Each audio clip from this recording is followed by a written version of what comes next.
Levon Helm, dead at 71. You know Levon Helm, the drummer for the band The Night They Drove Old Dixie Down. I know, I shouldn't quit my day job. Levon Helm, dead at 71 from cancer after a long battle with cancer. You know what that's code for. After the contemporary medical establishment used him like an ATM machine with ineffective, expensive, dangerous cancer treatments, Levon Helm is dead. Another nail in the coffin for cancer treatments in the United States. We have lost the war on cancer in the United States. And if anybody has cancer, you should go to my website, fireyourmdnow.com.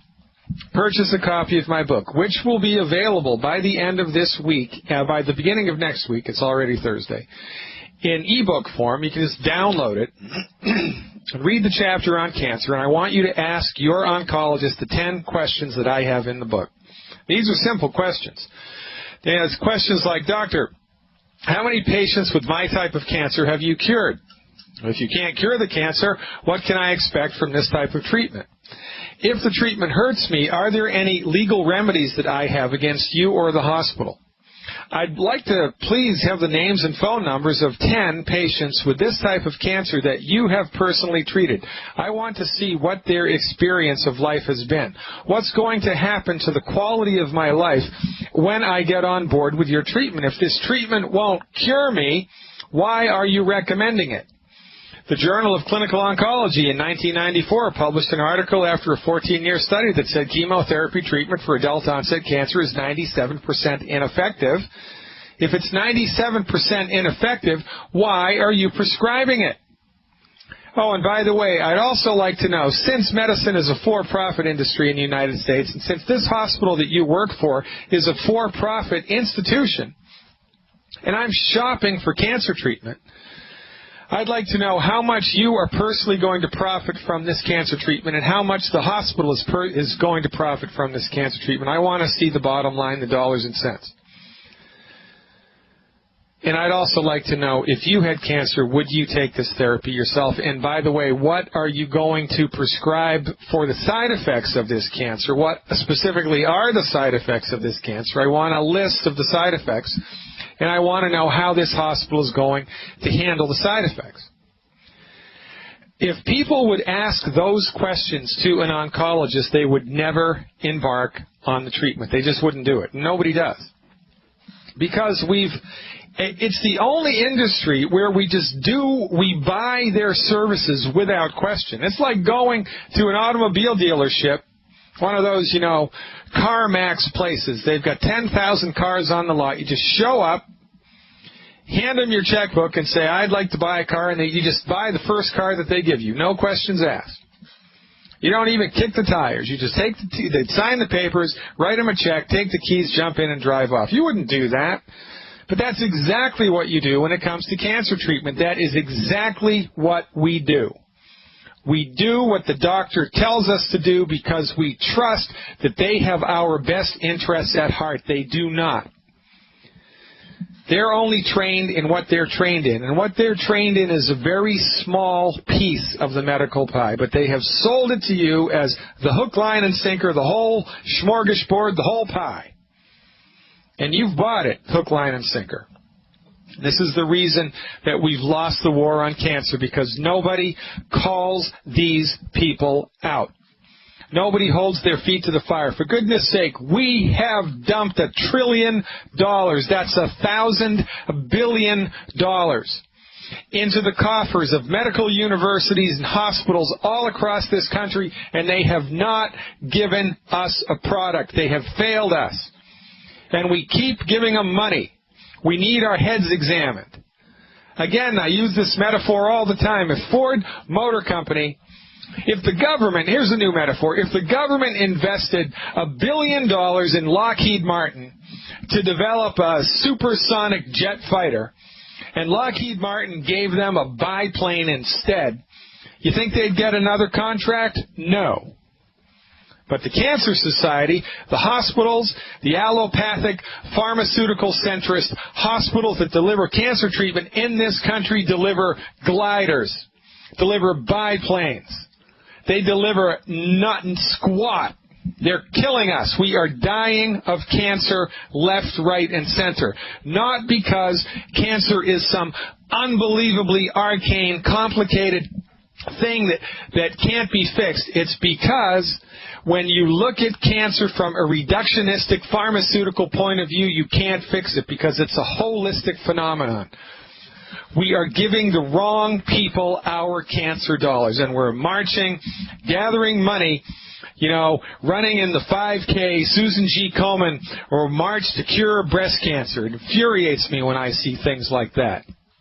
These women are well-intentioned. They're altruistic. They're wearing their hearts on their sleeves, and they're seeing the death and destruction the same way that I am. But they don't see that they've been co-opted into believing that the MDs are the only ones to fix it, even though the MDs haven't been able to fix it. Oh, the next cancer cure is right around the corner. Well, guess what? It's not. Selenium, in the form of selenomethionine, reduces the occurrence of breast cancer by 82%, prostate cancer 69%, colon cancer 64%, and lung cancer 39%, even if you're a smoker. Why aren't the Susan G. Komen women marching for that? Why don't we do more research into selenium, into medical nutrition? Because you can't patent a naturally occurring substance. Nobody can make money at it. That's why. Wake up. Take the blue pill. Snap out of the matrix. Fire your MD now. Stop giving them your hard-earned money. Stop supporting the causes that support them. And by the way, let's just think about this in fantasy land somehow. If by some stroke of genie-in-the-bottle magic, the Susan G. Komen women in Chicago raise $1 million for cancer research, and they give it to Loyola University, and some guy working in Loyola University discovers that buttercups cure cancer. What's going to happen to the women that gave them the money? Are they going to get a discount on the buttercup medicine? No. Are they going to get written up in the Buttercup Medicine Journal of Cancer? No. Are they going to get any recognition? No. Are they going to get a discount on the medicine? No. Loyola University is going to patent the drug, make billions on it, and sell it to the women with cancer for thousands of dollars a dose. And that's what we're raising money for. You've got to be kidding me. As God is my witness, we need our heads examined. Nothing gets my goat more than this absurd relationship we have in this country with cancer treatment. It is unbelievably juvenile, archaic, backwards, and 100% profit-driven. I don't know how oncologists sleep at night, quite frankly. They got to have blinders on. They got to be like the people that owned the slaves, who actually believed that the slaves weren't people, they're just animals. And that's how they justified slavery. How else could you sleep at night keeping another human being under lock and key, treating him like an animal? How could you do that? Well, the only way that you could do that is if you actually believed in your own myth. You actually believed your own false PR. These people who deliver cancer treatment are short-sighted, iconoclastic, dogmatic slaves to the pharmaceutical industry. They should be taken to the town square and flogged because they are killing your relatives. And you're next. You want to talk about conspiracy theories? You want to be afraid of something? Maybe there's a government conspiracy here. I don't know. But I am telling you one thing that I do know. You should be deathly afraid of your oncologist. You want to be afraid of somebody? Be afraid of your oncologist. Because the treatments that they deliver are expensive, dangerous, ineffective, and yet when you sit in their office, they will spin you a tale. Oh, it's the greatest thing since sliced bread. Oh, they don't even ask you if you're going to consider the therapy. They tell you that you're going to get it. They don't ask your opinion on it. They say, well, we have you scheduled. We see you've been diagnosed with pancreatic cancer, Mr. Jones. We've scheduled you for a surgical procedure tomorrow.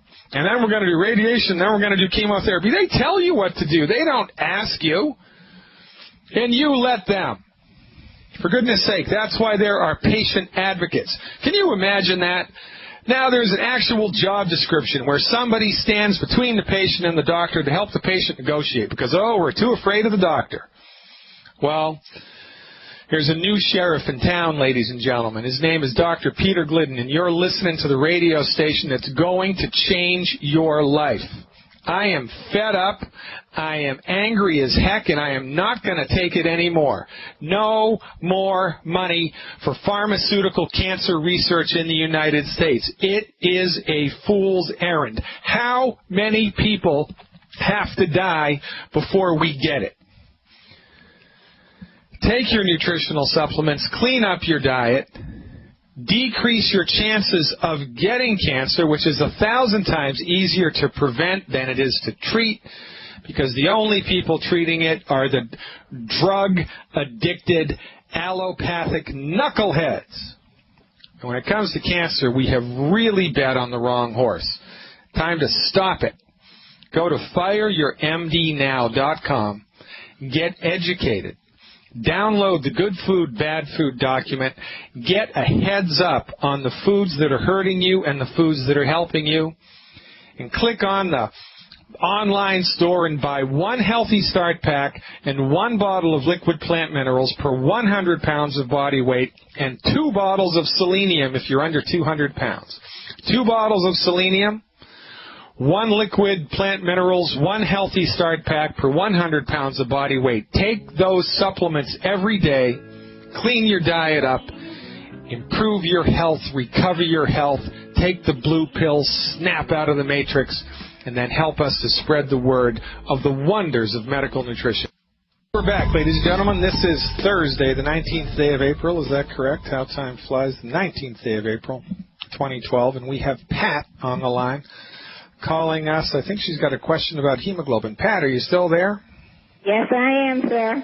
All right. Thanks for waiting through my rant in the first segment. Now, tell me your question, and let me see how I can help you. Okay. I am a sickle cell anemia patient, and my hemoglobin is 6.91. Yeah. I am on the Healthy Starter Pack, selenium, glucogel, Stress D. I've been cherry mints, and I want to know if there's a possibility of getting it higher. Well, yeah, and also Dr. Wallach's experience with sickle cell anemia is quite profound. We're having a remarkable results with that with the whole population of sickle cell patients in Atlanta. And let me give you our take on the whole sickle cell thing, right? Your blood cells are made in the middle of your long bones, like your arm bone and your leg bone. If you were to cut that bone off, slice it in two, the middle of the bone is red. There's like a little bullseye red circle in the middle of the bone, and that's called the bone marrow, and that is where blood cells are made. Okay, that's where they're made. Now, when you have nutrient deficiencies, sometimes, different parts of the body are affected by different nutrient deficiencies. When the bones are affected by nutrient deficiencies, what happens is the bone marrow starts to become infiltrated with stuff that shouldn't be there, with connective tissue. It's kind of like if you had somebody, drive to your house with a bunch of sawdust, open a window in your living room and dump a whole bunch of sawdust in the living room. Well, that's not good. That's going to mess things up in the living room, right? You're going to be coughing, you're going to be sneezing, all kinds of things are going to be a problem. Well, when the health of your long bones becomes affected through chronic nutrient deficiencies, the bone marrow starts to become infiltrated with connective tissue, which is kind of like sawdust. And this makes it hard for the red bone marrow to produce cells. So what happens is the bone marrow starts to produce funky-looking cells. And this, from our point of view, is one of the leading causes of sickle cell anemia. This is what we believe. So we support, and whenever somebody presents to us with sickle cell, the therapeutic idea is to support and promote the health of the bones, especially in this case the bone marrow. So what do you have to do? Bone marrow transplants? No. all you need to do is give the bones the nutrients that they need to maintain their health, and then the bones will take the sawdust out, will remove the sawdust, put in healthy bone tissue, the bone marrow will grow back to the way that nature intended it to, and the body stops producing sickle cells. So one of the main therapies here for sickle cell anemia is what we do is support and promote the health of the bone marrow. And to do that, it's a dose-dependent phenomenon. So this all begs the question, Pat, how much do you weigh? 102. 102 pounds. How tall are you? 5 feet. Okay. So have you lost weight recently? Yes. How much? About 8 to 12 pounds. And to what do you attribute that? Well, I am gluten-free, so some of the junk I was eating, I'm not eating anymore. Yeah, okay. So do you feel pretty good at 108 pounds, or do you feel like that's a little underweight or a little overweight for you? I feel like it's a little underweight, but I feel pretty good, but I wear out real easy. Okay. You know.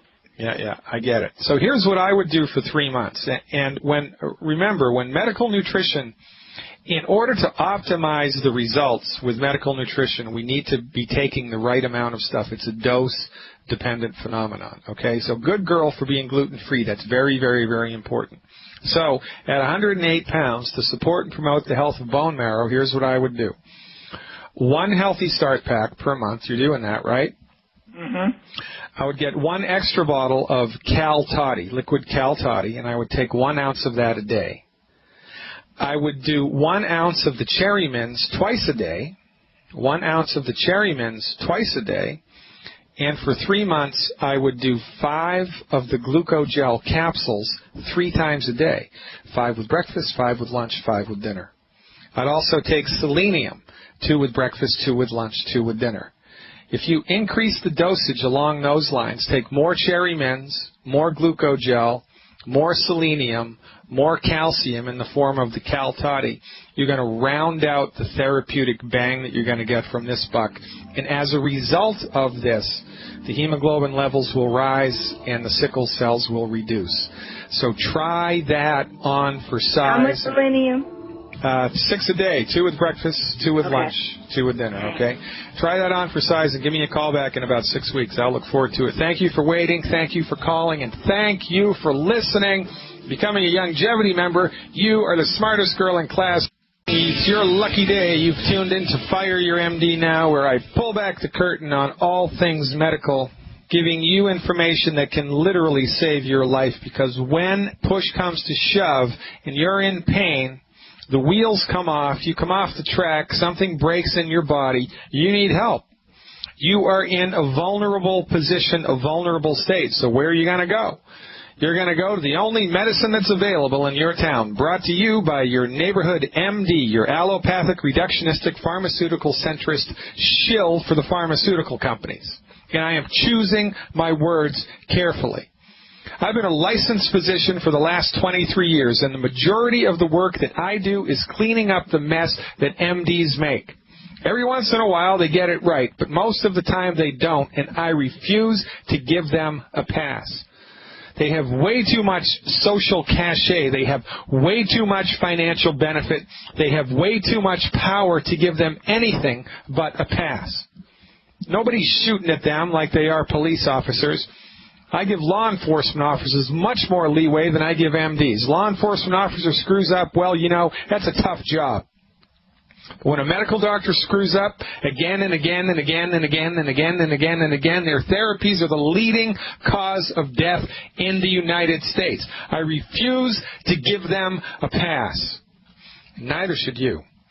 Quite frankly, they've got you over a barrel. You get sick, you're in trouble, you need to do something, so you go to the only place your insurance pays for, and you will do whatever they tell you to do, even though it doesn't get to the root cause of the problem, creates side effects, and messes you up. Well, guess what? We're putting an end to all of that. Stay tuned to this station. Become a member of my Longevity organization. Get informed. Visit my website, Fire Your MD Now. Prevention, an ounce of prevention is worth a pound of cure, and the pound of cure that we're selling is worth gold. We can't even call it a cure, for goodness sake, because according to the Food and Drug Administration, who died and made them king, by the way? According to the FDA, the only thing that can cure anything is prescription medicines. So if buttercups can cure cancer, the FDA is going to rule buttercups as a pharmaceutical agent. And nobody can sell buttercups. Nobody can even grow buttercups. You kidding me? You want to talk to me about the war on marijuana? There are roots in there. There are roots in there that run deep. But that's not what this show is about. What this show is about is science-based, clinically verified stuff you can do right now which will benefit your health. We're mythbusters here. I am a medical mythbuster, and I am driving this stake hard into the heart of Dracula. All right, what I want to talk about today is mercury. There are abundant myths all over the place about the hazards of mercury. Oh, there's the thimerosal in the vaccines, and that's what's causing autism. Baloney. Oh, there's mercury in the water. There's mercury in the food. Oh, that's causing all kinds of health problems. Baloney. Oh, there's mercury in our amalgams. It's causing all kinds of health problems. Baloney.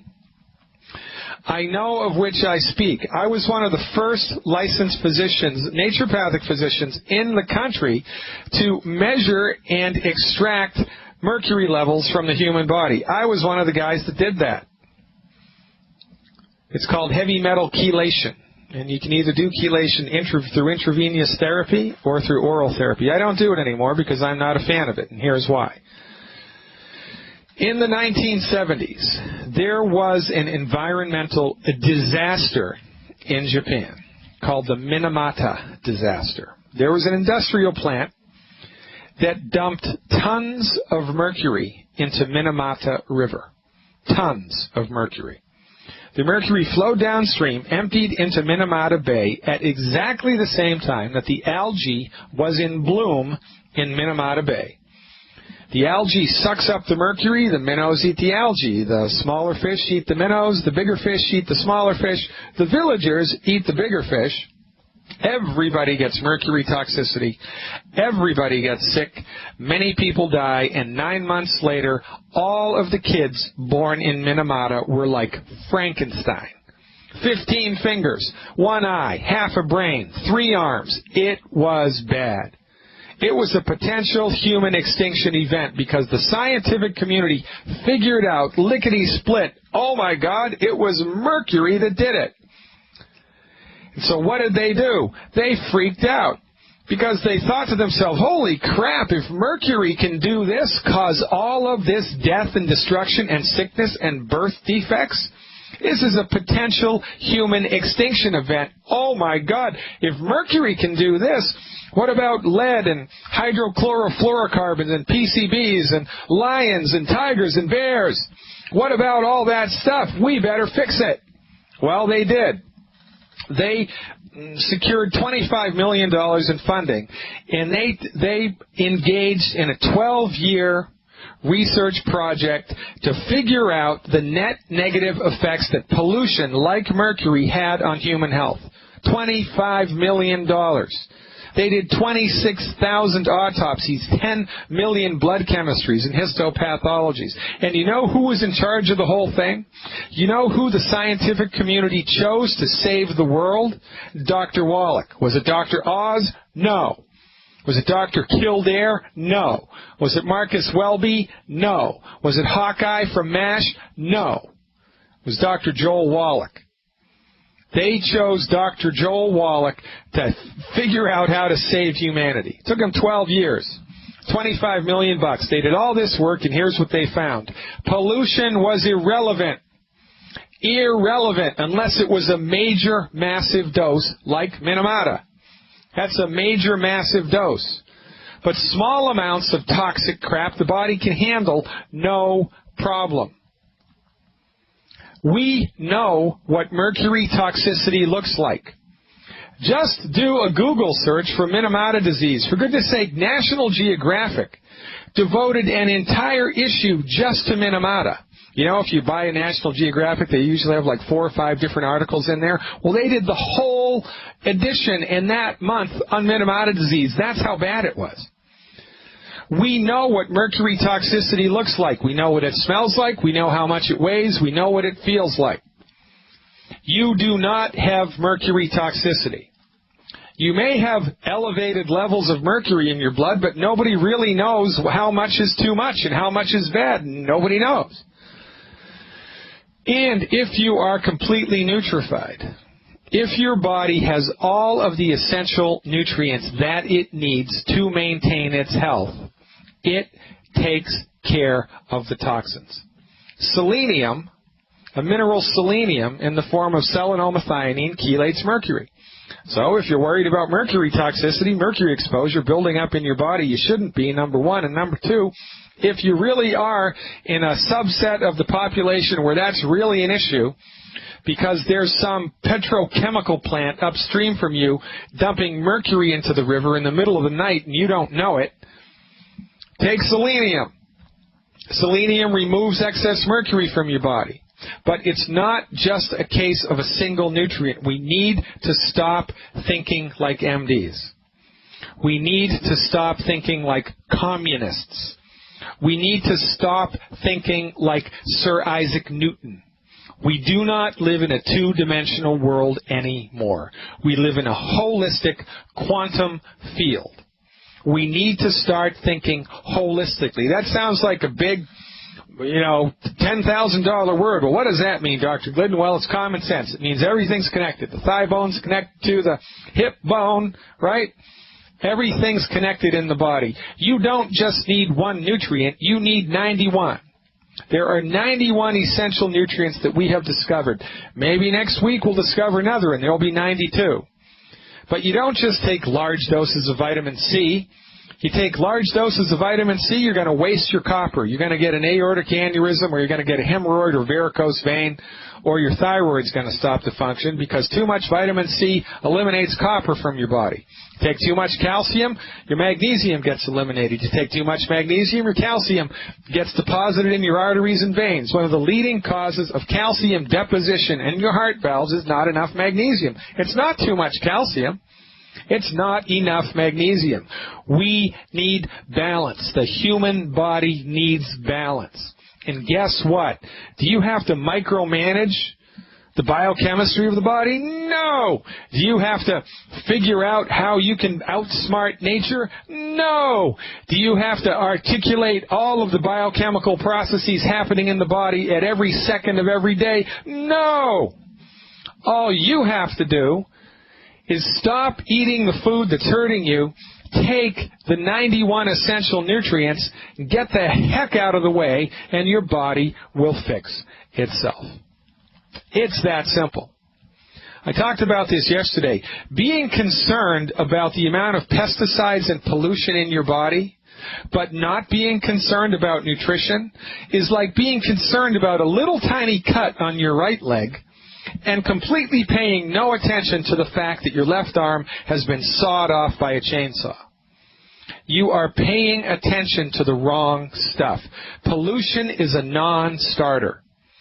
Lack of nutrition is 1,000 times more dangerous to your health, detrimental to your health, than exposure to a pollution is, unless you work in a nuclear facility and they don't manage their affairs properly. There's a very small portion of the population. If you're spraying those pesticides, if you're the guy in the plane flying those pesticides over the field, and if you spill some in your car and you're breathing that stuff in 24/7, well, that's different.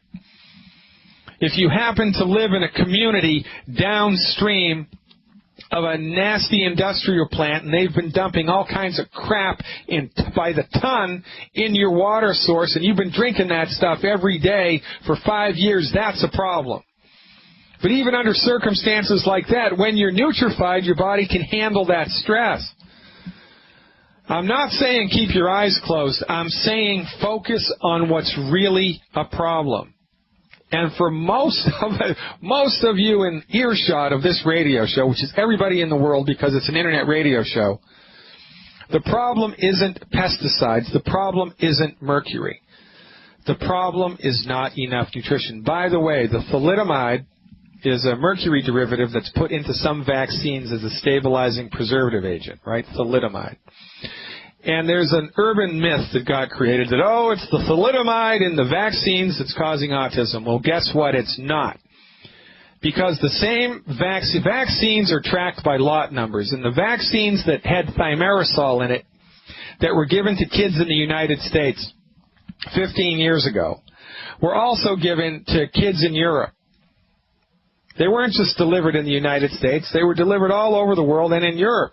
Kids in Europe got the same amount of thalidomide that the kids in the United States did. If thalidomide was the problem, then the European amounts of autism should parallel those in the U.S. They do not. It's not the mercury. It's not the thalidomide. Snap out of it. It's wheat consumption, grain consumption, which smashes your intestinal tract's ability to absorb nutrients. When you stop being able to absorb nutrients and you're eating foods that are nutrient poor and you get pregnant, the child is developing in an under-nutrified environment, and that is what I believe causes autism. It is a chronic, undiagnosed nutrient deficiency driven by Betty Crocker. Remember, Betty Crocker was not a doctor. I am. Smoke coming out of my ears today. Let me tell you something. There is smoke coming out of my ears. If you sat behind my desk for 20 years, there'd be smoke coming out of your ears too. You would not believe the massive amount of human suffering that I have witnessed as a direct, not an indirect, a direct result of contemporary American pharmaceutical-centered disease management, because it ain't health care. It is not health care. If it was health care, we'd be getting healthier. It's disease management. It's drug-centered disease management. We're not getting healthier. We're getting less healthy. And it is the fault of your MD. Your child is overweight. It's your MD's fault. You're getting a bad knee. It's your MD's fault. You have high blood pressure. It's your MD's fault. You got cancer. It's your MD's fault. These people are supposed to be in charge of our health care, for goodness sake. They're extremely well educated. They're extremely well researched, or at least they tell us that they are, even though the research has been completely compromised and co-opted by the pharmaceutical industry. Anyway, these are the people that we trust. These are our go-to people, the scientists in the group, the people that we put up on the pedestal and genuflect to every month when we pay our insurance premium. And they've completely let us down. It's their job to know how to fix this stuff. I know how to fix this stuff. Why don't they? Next week, it's all about testimonials. I'm dialing in testimonials from all across the country next week. You want to cry? You want to be brought to tears of joy, frustration, anger? Tune in next week. It's all testimonial week next week. You won't believe the things that you're going to hear that people have recovered from. It will make you cry. And then it will make you fire your MD. Because as God is my witness, you have bet on the wrong horse. You have taken the wrong dog to the hunt. You didn't even know there was another dog in the race. You didn't even know there was another dog available. And this is the problem. You don't know what you don't know. Right? I know I can't speak Spanish. I know that. I know I can't fly a plane. I know that.